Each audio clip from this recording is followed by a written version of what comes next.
What's going on, everybody? C4 here, and today, with free agency coming later in the week, we're going to take a look at the top 10 available free agents for this upcoming free agency period. Now, I'm recording this the day before, actually the day of the franchise tag deadline, so it doesn't look like any of these guys, outside of really one, might have a shot at getting the well, probably two of these guys. One of them doesn't even make the list. It'll be who we wrap the video up with. But we should be good. Most of these guys will be hitting free agency, and they're going to be commanding quite a lot of money. So guys that we're not talking about that just missed the list, Calais Campbell would be a nice short-term gap.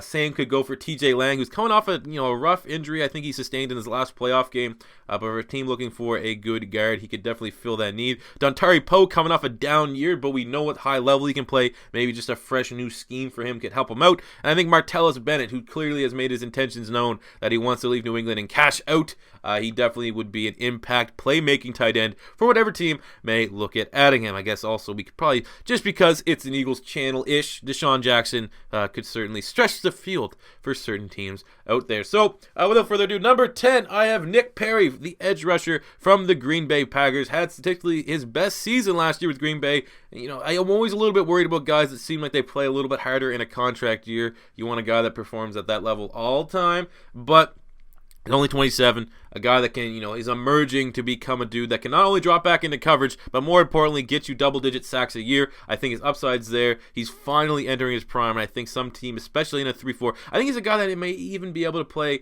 4-3, which is a little bit of a stretch, but he's definitely best suited as a 3-4 outside linebacker, and he'll probably get upwards of $7 million a year. I think some team that really, really needs edge help will look at Nick Perry and say, yes, sir, give me 2 scoops of that. I think he's a nice young playmaker, especially 27. He'll get his definitely big contract right now. Going number 9, it's going to be Ron Leary, the offensive guard from the Dallas Cowboys. Odd man out, you'd have to consider with La'el Collins and the such, and Dallas is an absolute shit show for their salary cap. For the most part, I think Ron Leary's going to hit the market, and he does play almost like a Pro Bowl level guard, and I don't think because of, there's a couple other big names, like we said, TJ Lang's there, Kevin Zeitler, Larry Warford, potentially someone like, I don't know. They're probably only guys that will be in the above conversation with Ron Leary. I think you might be able to get him for $5 million a year, maybe even less. So you're gonna get a guy with a complete upside to play like a Pro Bowl level guard, and he's not gonna cost you nearly as much as some of the other guards like a TJ Lang or a Zeitler will. So I think he might be the best value offensive lineman this year, and some team is gonna luck out. Some team with some interior offensive needs, a team that might need Cleveland Browns. I mean, Browns need a little bit of fucking everything. But I think Ron Leary is a good value pick, which is why we put him at number 9. Going to number 8 is going to be Terrell Pryor, the wide receiver from the Cleveland Browns. I don't really see a scenario where the Browns don't retain him. They have lots of money. He wants to be there for some fucking reason. And, the fact that he was able to produce like he did last year without really any legit quarterback play, I think the future could be bright for the Cleveland Browns wide receiver core with Pryor and with Mr. Corey Coleman. Just continue to add and build on that. I mean, the only real worry with a guy like Terrell Pryor is that he's 28, so he realistically will be signing his last contract. You'd figure if it's a 3-4 year deal, and he's still technically learning how to play wide receiver. So do you want to pay top end money for a guy that's pretty much just a freak athlete that can also catch the ball and is still a work in progress? That is really what the decision you need to make, and I think the Cleveland Browns probably will do that. But if the Browns decide he's not worth the price, and I don't really see that happening right now, there's going to be plenty of teams looking to get a guy that, with a really, really shit quarterback play, still broke 1,000 yards. Pretty much kind of like what Josh Gordon did a couple years ago. Terrell Pryor just doesn't like, the smoke, the drugs nearly as much, but he is good enough to come in at number 8. Coming at number 7 is Tony Jefferson, the safety from the Arizona Cardinals. Actually played at times better than Honey Badger. Really, real tough comparison, though, because, Tony Jefferson is a much more in the box safety, but another dude, who's going to free agency, had himself one hell of a year. He's 25. So teams that, were kind of licking their chops, hoping Eric Berry would slip from the Chiefs, doesn't look like that's going to happen. I'm pretty sure by the time you guys have seen this video, he would have signed a nice big deal with the Chiefs. Jefferson is probably a top safety. That'll be coming out this year, so Safeties are always in need, especially a guy 25 years old. You're not only going to sign him, you're going to get him. You're signing him just as he's entering his prime. And debatably, Jefferson was a top 10 safety last year. So I think any team that's looking for an in-the-box safety that's 25 years old, he's got to be expensive. No doubts about that. He definitely won't be going back to Arizona, who have lots of money tied up otherwheres. But I think Tony Jefferson, great playmaker. In a couple games I watched Arizona play last year, he's a tackling machine. A guy that can, he's definitely no slouch in covering, but he's, somewhat similar to like a TJ Ward, that he'll come down and fucking pop the running backs, pop the tight ends, force fumbles, sure tackler, and great free agency signing right there for whoever team wants to pony up and pay him some nice bucks. Go number 6 is going to be Trumaine Johnson, the corner from the LA Rams. Franchise tag last year. They decided to take him over Janoris Jenkins. I don't really recall having a strong 2017, but 2016 he was, 2017, 2016. 2015, 2016, he was one of the top corners in the NFL. He's only 27 years old, and because of his previous body of work, I think he will get plenty of bids in what will be I guess we could say, close-knit, elite, in quotation, cornerback market, which is really going to be the next 3 guys we're going to talk about. I think he probably will be the cheaper of the 3, but saying the cheaper of the 3 of a free, corners get paid in free agency. So, I mean, Johnson, he will get something high 30s, mid $40 million contract, and great size, great range. He definitely need to go to the right scheme fit, but he will be a talented corner. A team like Philadelphia, hey, maybe we should keep an eye on him and bring him in, but he will be a big free agency signing. Great talented player there, looking to bounce back once he gets paid a couple bucks. Go number 5 is going to be A.J. Bouye of the Houston Texans. I think a lot of people are overrating him just a little bit because he's just had one great year in a great defense. He's number 5, top 5 on most lists of guys that are going to be talking about available free agents. I'm just worried. Maybe it's this Eagle fan in me that's worried about the big money, big name free agency signings at the cornerback spot. Byron Maxwell and Namdi Asma.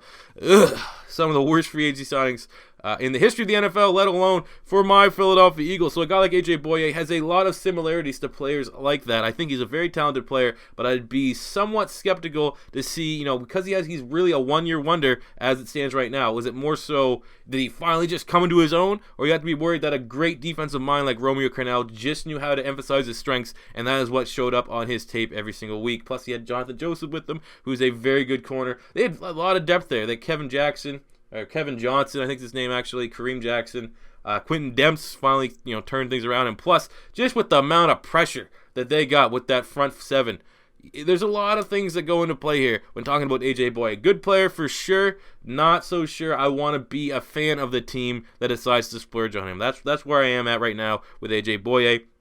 Number 4 is going to be Stephon Gilmore of the Buffalo Bills. I think I have him right now as my highest corner, again, ahead of A.J. Bouye and Trumaine Johnson, just because even though he had a little bit of a down year, this year, his body of the work, he's a lot more consistent. I mean, for the last 3 years, not so much last year, but the 2 years before that, he was one of the top corners on one of the best defenses in the NFL. So the body of work is there more so than, he's pretty much in the same level as Trumaine Johnson, both coming off somewhat down years. But I think the body of work that we have in the tape and all the film that you already have on Stephon Gilmore, he sure, clearly to me, anyways, looks like the top available corner in this year's market. And if somehow A.J. Bouye sets the market, you might be able to get a guy like Gilmore below market price. I think Gilmore, talent-wise, should probably get paid more than Bouye. But like I said, let Bouye set the market, and then you go a little bit lower, and you might be able to shave off $2 million from Gilmore's potential deal.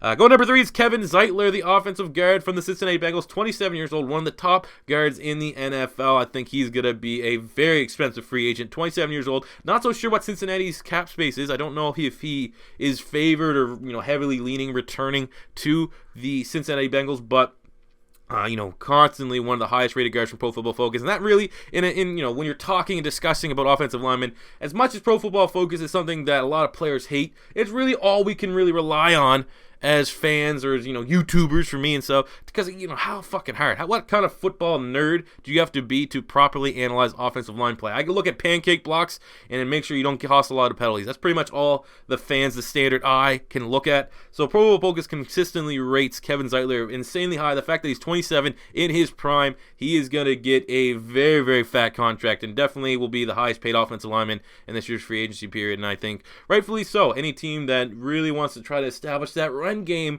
give Mr. Zeitler's agent a nice little phone call there. Go number 2 is going to be Alshon Jeffrey, the wide receiver of the Chicago Bears formerly. There are the issues, the suspension, the PEDs. He's constantly, as a fantasy football owner that has drafted Alshon Jeffrey every year, he's questionable every single week. So if you're paying him upwards of, $10 million a season and you have him, if you're a fan of the team, not in fantasy football, and you paid him top money, and you see him on the injury report every single week, that ain't going to make you happy. But in terms of game-breaking guy that can just make plays that other people can't because he's just that much better, he is not only but the wide receiver 1 in this year's free agency period. And everyone in their right mind, unless you have one, wants a wide receiver 1. So he's going to get paid, I'm going to guess, at least $12 million a year. I don't know what team's going to go. I mean, the Eagles have been in play. I don't think that's going to happen, though, as an Eagle fan. I think teams more like the Rams. I personally, maybe the 49ers, but I think the Rams will be the favorite, in my opinion, to sign Alshon Jeffrey because they just, they get that young quarterback there in Goff, and they have a little bit more cap space, and they're probably somewhat more appealing because they're in LA than a team like Philadelphia for a guy that wants to get paid and be in the limelight. But who knows? Literally, Alshon Jeffrey, it's going to be a bidding war, and whoever wants him the most surely will land him, and he'll be very happy. He'll be able to buy a couple houses and all that good shit. Hopefully, he can buy, some proper medical training and some fucking good healers so he's not hurt every goddamn week, especially if he comes to Philadelphia. But like I said, I don't think that is going to happen. And the number 1 free agent, this is the guy I'm kind of jumping the gun because there is a slight chance he will get tagged. But in terms of production and talent and ability and what he's done, it has to be Hightower from the New England Patriots. He was absolutely incredible in the Super Bowl, their whole playoff run. I mean, the whole year, he's been one of the best outside linebackers in the NFL. I think at 28, just entering his prime.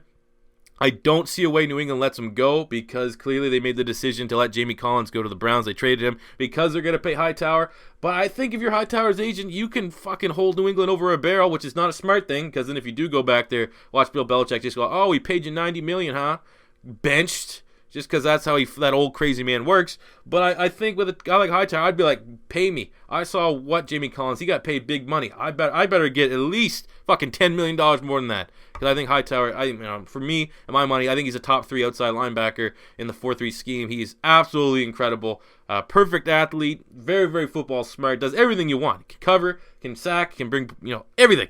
So that's for my money. I think he is my number 1 free agent, which is kind of a hot take. You don't really see him on most lists. He's top 10 for sure. Some lists top 5, but I haven't seen him as outright the number 1 guy. There you go. There's my hot take there, Skip. Hightower is my number 1 top available free agent. And we do have to talk, lastly, about Kirk Cousins. He is yet to get franchise tagged as I'm recording this by the Washington Redskins. And there's talk that if he does not return to Washington, which, I would love that. Washington to have quarterback trouble. Thank you very much. But the 49ers are in play. Him reuniting with Kyle Shanahan. I think if I'm the Niners, I would do whatever it takes to get Kirk Cousins. My buddy's a Niner fan was like, you think we trade number 2 for Cousins? Yes, I would. You might be able to actually levy a guy like an Eric Armstead because you're switching from a 3-4 to a 4-3. Give him a first-round pick from 2 years ago who's not bad. Definitely develop a work in progress to a team like the Redskins. I'm pretty sure they run a 3-4.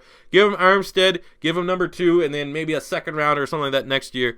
I'm not exactly sure how the valuations work if Cousins in fact does get tagged, but I think that if he does not end up on the Washington Redskins next year, I think maybe it's my gut feeling trying to look through this with rose-colored glasses and thinking as an Eagle fan and how much it'd be fucking awesome for the Washington Redskins not to have Kirk Cousins. Kirk Cousins, he's a good quarterback. He's not a great quarterback, but he's a guy that, he fucking had almost over 4,000 passing yards last year. That is going to get quite a pretty penny, especially a team like 49ers, who you saw what happens when you have just zero talent at quarterback. And, Kirk Cousins is better than any quarterback that you'd get in this year's draft class.